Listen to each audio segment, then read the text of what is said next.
So yeah, but then you went and said, you know what, I need to transition into sales listings, and that's how we connected, right? Yes. So what made you be like, you know what, I need to get in this?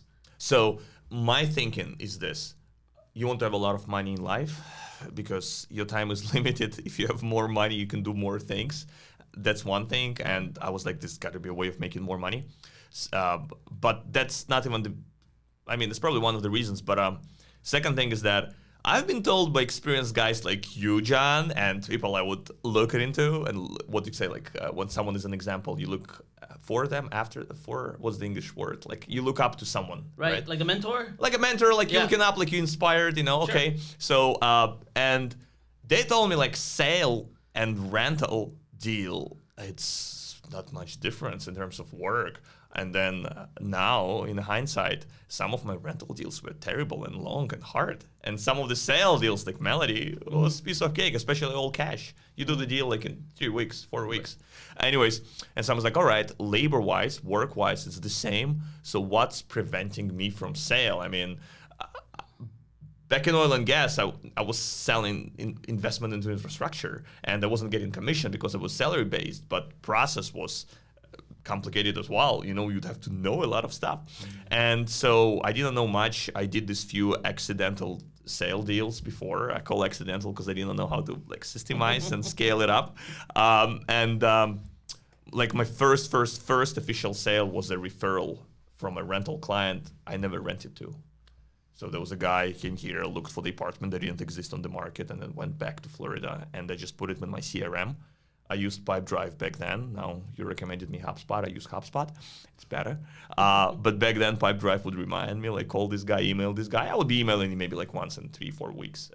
Months. Once in 3-4 months. So a few times a year. And once he was like, oh, listen, my friends from Indiana, they want to buy an apartment in New York.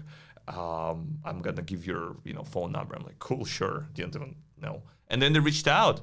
And they told me, like, listen, if Michael say it's you, it's you. So that's how they work. That's how the people think. Sure. And then I sold. My first sale deal was actually $2.9 million.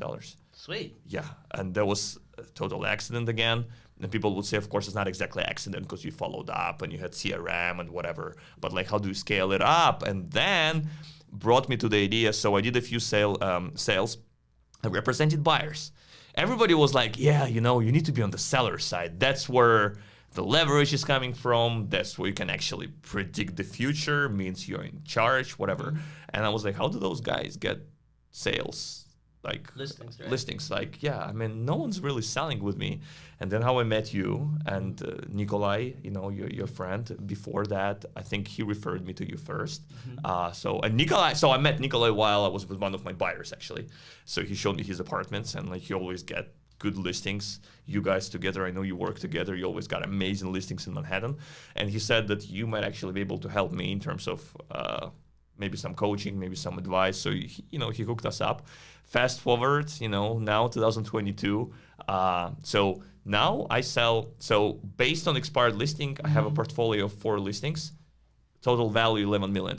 Sweet. Yeah, that's based on the calls. Yep. Within 1 year. Within 1 year, and then it's technically less because you remember in the beginning I was not organized. Right. And I probably started properly doing HubSpot, CRM, input. Yeah, like at the end of last year. I would even say like maybe December or January 2022. Yeah.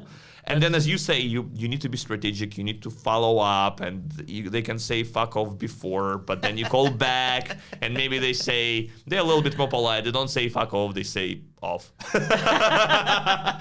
And then after a while, they actually open up. Right. And then, I remember like I got my first apartment to sell, and my first 2 listings were rental listings.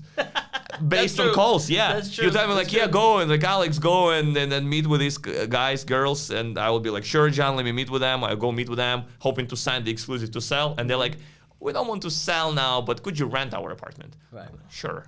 Yeah, but and it was good. Yeah, you made I think a total of like what, like 5,000-6,000. We would charge fee, and we would get OP. We would get commission from both sides. Right. So we rented my first deal was studio. My first expired zone calls deal was a studio on 224 East 7th.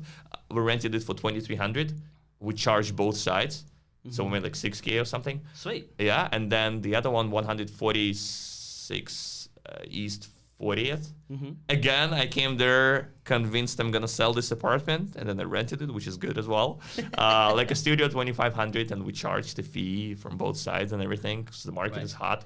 Made another whatever 5-6 grand. Right.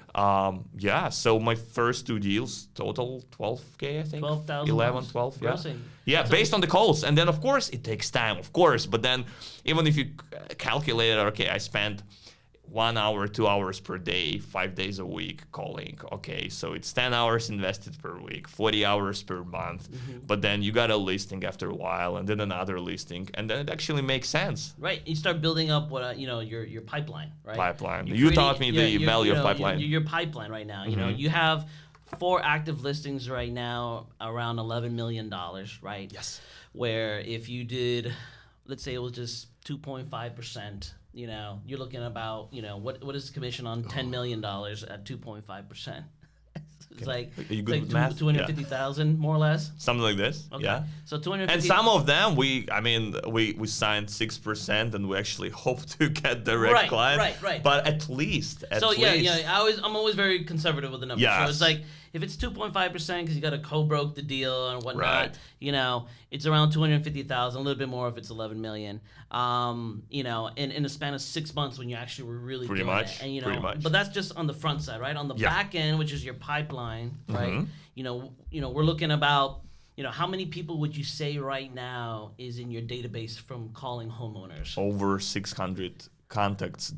Right. That's real homeowners. Right. That's at least half of them I actively talk to. Correct. And the other half, it's like voicemail, and I know it's them. Right. And I need to follow up more, of course. I'm not perfect. You always say, follow up. But yeah, that's real people. Right. So you said half of them you've actually spoke to. So Yeah. you look around 300 people that you spoke to. If you do the average price point in Manhattan, which is around $1 million, Around more $1 or million. less, you're looking at a pipeline of $300 million in 6 months. Wow. That's amazing, dude. Actually, you know what I I mean? haven't thought about that way. But that's, kind of like I said, right? I use the theory of a cup. You fill the cup up with water. If you keep doing it, your pipeline essentially is going to overflow. I remember you told me that once, and I was like meeting with 2 owners on the same day. And I'm like, man, I'm actually getting busy. Right. And you told me, keep being busy. Keep being busy. You always got to be prospecting and whatnot, which is great. Which I'm so happy for your success, man. You're growing, and you Listen, like before you coached me, I thought I would never be able to make a phone call, cold call. It's also, like it's an English language, and like I don't know all the lingo, I guess, and it's just a lot of foreigners as well in New York. They would be like, listen, I don't feel comfortable. They're gonna laugh at my accent. They're gonna laugh the way I talk. But then with time, you realize that, first of all, a lot of people you're going to call to, they're going to have their own accent. That's one thing. That's true. And then second, I mean, you practice and you know your spiel, you know the words, and it's always the same, and you practice and practice and practice. At some point, you actually sound pretty good. Right. I mean, it's kind of like with Michael Jordan, right? Or any athlete, they're gonna keep practicing, playing basketball. They're gonna be a superstar. Instinctive, But yeah. if you keep practicing, you're gonna get amazing at it. And actually, yeah. I remember when I first heard Alex doing phone calls. He used to Terrible. We had these Zoom calls or whatever, and he was in a room with some other teammates of his, and they would do the calls, and they were just hilarious. They were just kind of like, "Hello," and they'll ask questions and be like, You should have filmed it. I hope you have some footage. It was actually pretty great. It was good. They'll be like, is this apartment still for sale? We'll work with the broker. Okay. Okay, bye. So I think hearing you now on the phone is like day and night. Thanks, night. man. I hope so. Your conversion is getting better, and the more you do hope it, so. it'll be even higher.